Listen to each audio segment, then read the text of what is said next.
আরজি করে তরুণী চিকিৎসকের ধর্ষণ খুনে ফাঁসির সাজা হলো না, হলো যাবজ্জীবন। মাটিগাড়া, কুলতলি, ফারাক্কা, গুড়াপ, আপনাদের মনে করিয়ে দিয়ে ধর্ষণ খুনের এই 4টি ঘটনারই তদন্ত করেছে রাজ্য পুলিশ, আর 4টিতেই হয়েছে ফাঁসির সাজা।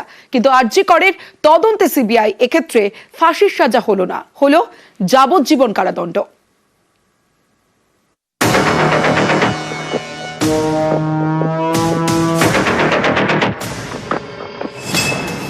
মাটিগাড়া, কুলতলি, ফারাক্কা, গুড়াপ, 4 জায়গাতেই ধর্ষণ খুনের অভিযোগ তদন্ত করেছে রাজ্যের পুলিশ।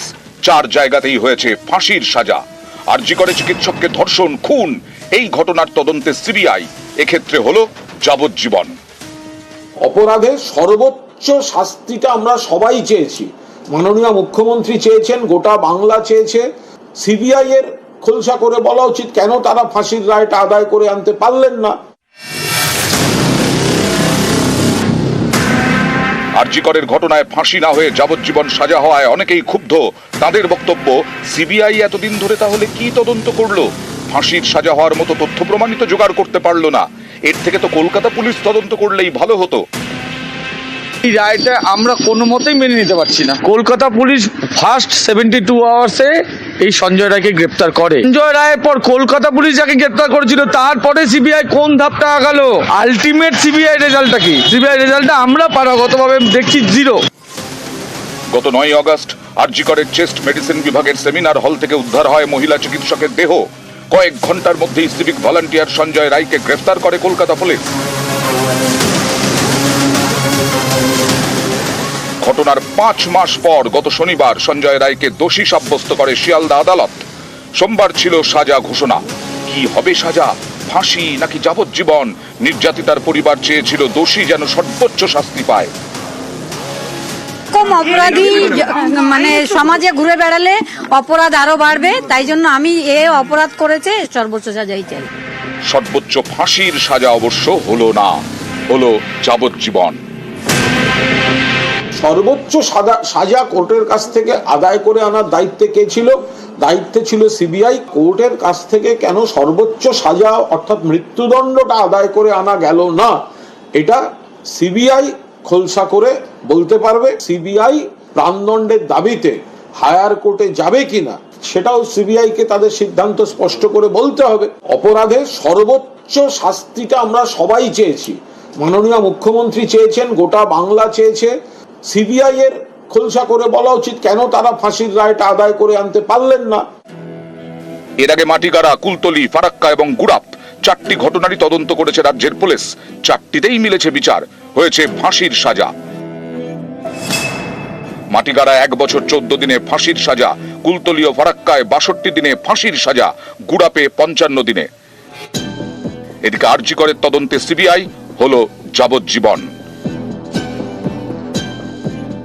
দেশবাসীর সঙ্গে আমিও চেয়েছিলাম এবং আমরাও চেয়েছিলাম যাতে ওর মৃত্যুদণ্ড হয়, কিন্তু জানার পর মন খুব খারাপ হয়েছে, ওর বাবা মায়েরও খারাপ হচ্ছে। বুঝতে পারছি লড়াই চালিয়ে যাক, আমরাও সেই লড়াইয়ের সঙ্গে আছি। মোটেও এটা খুব ভালো বুঝছি না এই রায়দানের বিষয়ে, কারণ যেভাবে নির্যাতন করে মেয়েটাকে মেরেছিল, ওর একমাত্র শাস্তি হচ্ছে মৃত্যুদণ্ড। মৃত্যুদণ্ড হলে খুশি হতাম। নিউজ 18 বাংলা।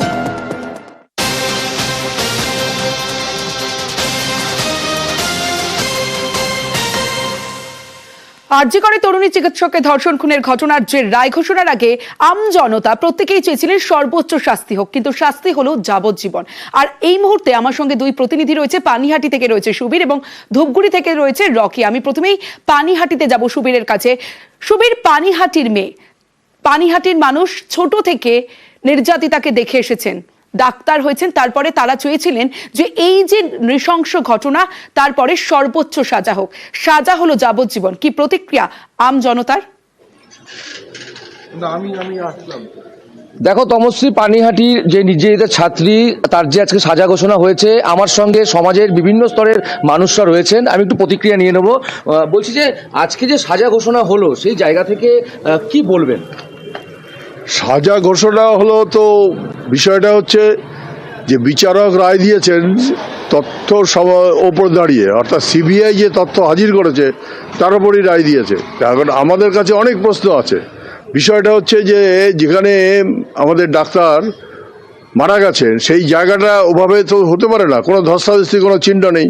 অনেকগুলো প্রশ্ন আছে। প্রথম বললো যে সুইসাইড করেছে, তারপর অনেক কয়েক ঘন্টা পরে তারা বলল যে এটা মার্ডার হয়েছে, এবং ওখানে ডাক্তারের বাবা মাকে কয়েক ঘন্টা বাইরে বসিয়ে রেখেছে। কেন? কোনো প্রয়োজন ছিল না তো।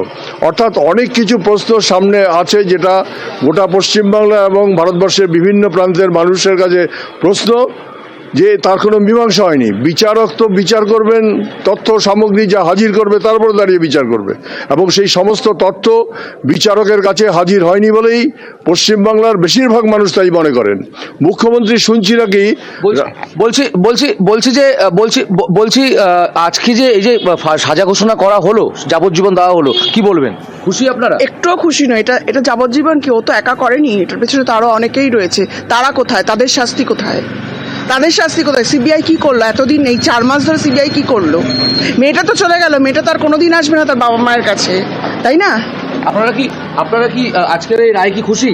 রায় হলো, কিন্তু বিচার হলো কি? প্রশ্নটা সেখানটাই। রায় তো হয়ে গেল, রায় তো যেরকম ভাবে দেওয়ার এটা নির্ধারিতই ছিল, কিন্তু প্রশ্নটা হচ্ছে বিচার হয়নি।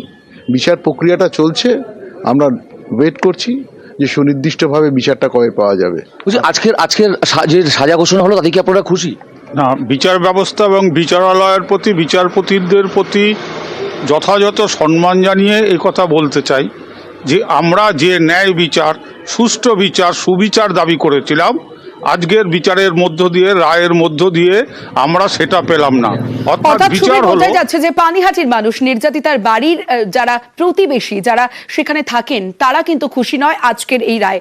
ধূপগুড়িতে চলে যাব, রকি রয়েছে আমার আরেক প্রতিনিধি।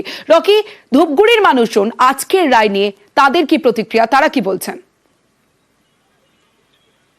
দেখো, আরজিকর নিয়ে যে আজকে রায়দান হয়েছে, যাবজ্জীবন দেওয়া হয়েছে, তাতে কিন্তু সাধারণ মানুষের প্রতিক্রিয়া কিন্তু পরিষ্কার বোঝা যাচ্ছে যে তারা খুশি নন। এখানে যে সকল গৃহবধূ, ঘরের মেয়েরা রয়েছে, তাদের কাছে শুনে নেব তারা কি চাইছেন। আপনারা কি খুশি আজকে যে যাবজ্জীবন দেওয়া হয়েছে অভিযুক্তকে? দেখুন, যাবজ্জীবন যে দেওয়া হয়েছে সেটাতে খুশি নই। তার মানে হয়েছে যে ফাঁসি যদি হতো তাহলে আমরা আরো ভালো হতো আর কি। যে ফাঁসিটাই আমরা চেয়েছিলাম, ফাঁসিটা হলেই ভালো হতো। আপনারা কি খুশি না এই রায়ে? এই রায়ে খুশি কি করে হবো? আরো যে পাশে আরো কয়েকজনের নাম ছিল, তাদের তো নাম উঠেনি, কেন একজনের নাম আসবে শুধু?